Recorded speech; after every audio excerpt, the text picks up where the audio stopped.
ഭാരതം എന്ന് കേട്ടാൽ അഭിമാനപൂരിതമാകണം അന്തരം. ഏതൊരു ഇന്ത്യക്കാരനെയും പോലെ പിടയ്ക്കുന്ന ചങ്കുമായി തന്നെയാണ് ഈ ഞാനും നടത്തുന്നത്. 14 ദിവസം അതിനുള്ള തിരിച്ചടി നമ്മുടെ ഇന്ത്യൻ സൈന്യം നൽകിയിരിക്കുന്നു എന്നറിയുമ്പോൾ ഒരുപാട് അഭിമാനമുണ്ട്. ഏതൊരു ഇന്ത്യക്കാരനെയും പോലെ ഞാനും അഭിമാനിക്കുകയാണ് ഈ നിമിഷത്തിൽ. ഓപ്പറേഷൻ സിന്ദൂർ, ഇതിനേക്കാൾ നല്ലൊരു പേര് പാകിസ്ഥാനുള്ള തിരിച്ചടിക്ക് എങ്ങനെയാണ് നൽകാൻ സാധിക്കുക?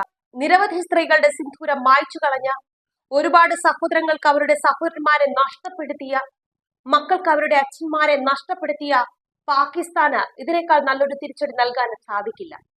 ഇന്നലെ രാത്രി 1:05 ഇന്ത്യൻ സൈന്യം അവരുടെ മാറു തുളച്ചുകൊണ്ട് മിസൈലുകൾ പായിച്ചു, അതും അതിർത്തി കടക്കാതെ. ഇങ്ങനെ ഒരു തിരിച്ചടി പാകിസ്ഥാൻ സ്വപ്നത്തിൽ പോലും കരുതിയതല്ല. നമുക്കുണ്ടായ നഷ്ടത്തെ ഉൾക്കൊള്ളാൻ സാധിക്കണം. ആ നഷ്ടം നാം ഉൾക്കൊണ്ട് ഇനി തിരിച്ചടിക്കുള്ള സമയമാണ്. നമ്മൾ സാധാരണയായി പറയും, ഒരു മരണം നടന്നാൽ 16 ദിവസം ആ ആത്മാക്കൾ ഈ ഭൂമിയിൽ ഉണ്ടാകും. അവരുടെ ഉറ്റവരോടൊക്കെ യാത്ര പറഞ്ഞ് 16ാമത്തെ ദിവസം ഈ ഭൂമി വിടും. ആ ആത്മാക്കൾ പോകുന്നതിന് മുൻപ് അതിനുള്ള തിരിച്ചടി നമ്മുടെ ഇന്ത്യൻ സൈന്യം നൽകിയിരിക്കുന്നു. പാകിസ്ഥാന്റെ ആക്രമണത്തിൽ കൊല്ലപ്പെട്ട മലയാളി രാമചന്ദ്രന്റെ മകൾ പറയുന്നുണ്ട്, ഇത് ഇന്ത്യയാണ്, ഇന്ത്യ തിരിച്ചടി നൽകിയിരിക്കും, ഇന്ത്യ തിരിച്ചടി നൽകി എന്നറിയുമ്പോൾ ഒരുപാട് അഭിമാനം, സന്തോഷം. എന്തായാലും ആ മനുഷ്യന്റെ ആത്മാവിന് ഇനി മോക്ഷം കിട്ടും.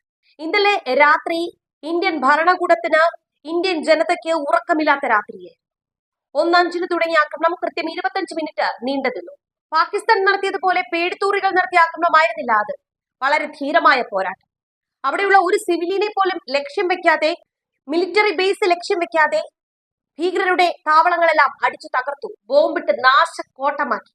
ഇപ്പോൾ അവിടെ നിന്ന് ചാമ്പലുകൾ വാരുകയാണ് പാകിസ്ഥാനികൾ. 9 ഭീകര താവളങ്ങളാണ് ഇന്ത്യ ഈ ഭൂമുഖത്ത് നിന്ന് തന്നെ മായ്ച്ചു കളഞ്ഞത്. അതിൽ മൗലാന മസൂദ് അസറിന്റെ വീടുണ്ട്. 2008 മുംബൈ ഭീകരാക്രമണത്തിന് പിന്നിൽ പ്രവർത്തിച്ച അജ്മൽ കസബിന് ട്രെയിനിങ് നൽകിയ താവളമുണ്ട്. David Coleman ഹെഡ്ലിയുടെ താവളമുണ്ട്. എന്തായാലും ഇവരെയൊന്നും അറിയില്ല എന്ന് പാകിസ്ഥാൻ ഇത്രയും ദിവസം പറഞ്ഞിരുന്നു. എന്നാൽ ഇപ്പോൾ പൊട്ടി കരയുകയാണ്. ഇന്ത്യ ഉണ്ടാക്കിയ കാഷ്വാലിറ്റികളുടെ എണ്ണം കൃത്യം പറഞ്ഞാൽ പുറത്തു വന്നിട്ടില്ല. അതിനുള്ള ഒരു കൃത്യമായ ഉത്തരം വരും മണിക്കൂറുകളിൽ ലഭിക്കും. എന്തായാലും മൗലാന മസൂദ് അസറിന്റെ സഹോദരി ഇന്ത്യ വധിച്ചു എന്ന് സ്ഥിരീകരിക്കാത്ത റിപ്പോർട്ട് കൂടി ഈ മണിക്കൂറിൽ പുറത്ത് വരുന്നു. വളരെ പെട്ടെന്ന് പാകിസ്ഥാൻ തോൽവി സമ്മതിക്കുമെന്ന് കരുതാൻ വയ്യ. തിരിച്ചടിക്കുള്ള ശ്രമങ്ങൾ നടത്തും.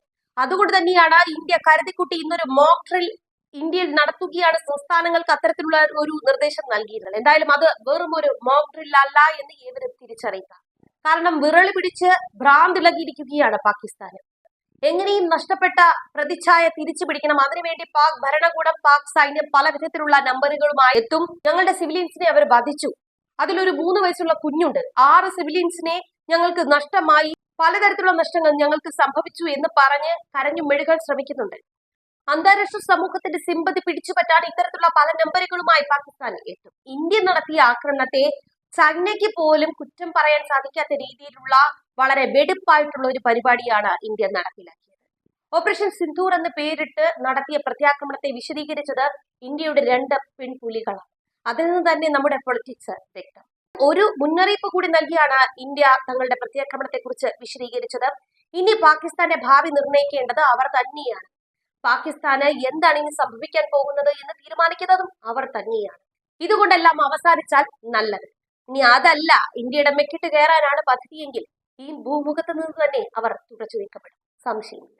അന്ന് പഹൽഗാമിൽ ആക്രമണം ഉണ്ടായപ്പോൾ തന്റെ ഭർത്താവിനെ വകവരുത്തുന്നത് കണ്ട പല്ലവി എന്ന ഭാര്യ പറഞ്ഞു, എന്നെ കൂടെ അങ്ങ് തീർക്കുകയെന്ന്.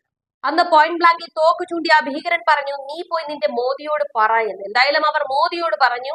മോദി അത് കേട്ടു, കണ്ടറിഞ്ഞ് തീർത്തു.